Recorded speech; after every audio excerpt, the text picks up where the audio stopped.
sammen, jeg hedder Josefina, og jeg er 11 år. Jeg er kamerakvinde eller mand, det kommer man på, hvad man vil kalde det. Og nogle gange er jeg med til at lave videoer.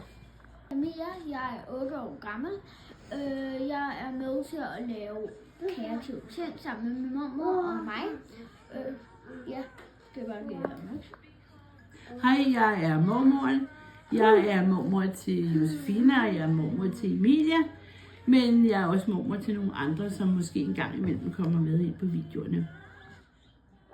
Vi skal lave hårelastikker og ja. Også kaldet scrunchies. Vi har købt en nyt stof i gennemsnitsretninger. Ja, Og så har vi også købt noget nyt stof i stof og stien. stofstier. Men det er alle stofforretninger, man kan få sådan. Det er alle stofforretninger, man kan købe. Mm-hmm. Så har vi også været i genbrugsforretninger og købt for eksempel sådan et par bukser her. Der er også stjerne på.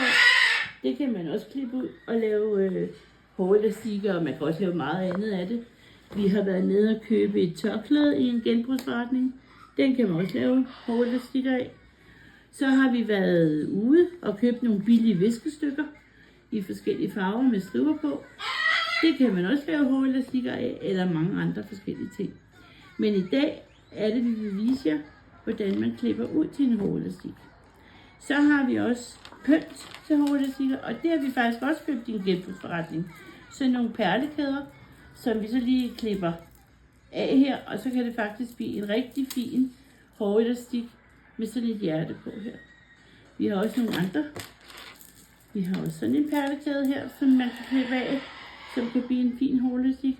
Og hvis man er til det mere enkelte, så kan man jo bare bruge de enkelte små perler. Vi har også perler alene i mange forskellige farver. De er faktisk rigtig flotte, ikke også? Mm. Og vi har forskellige andre perler. Vi har faktisk en skildpadde, har vi. Og der er rigtig mange forskellige perler, man kan få i flotte skildpadder og runde perler og alt muligt andet. Så har vi nogle... Hvad er det for nogle, Emilia? Vi har sådan nogle muslingeskaller. muslingeskaller, som vi har købt. Det kan man også sætte på, hvis Det man kan har man lyst til også det. sætte på, hvis man har lyst. Så har vi nogle blå diamanter, ligner det. Dem kunne man også sætte på. Vi har også nogle i sådan nogle... Stjerner, Ja. og de kan man også Vi har alle mulige forskellige slags. Og det kan man sætte på, så man synes, det passer. Hvis for eksempel man har sådan et farverigt stof med alle de her uler,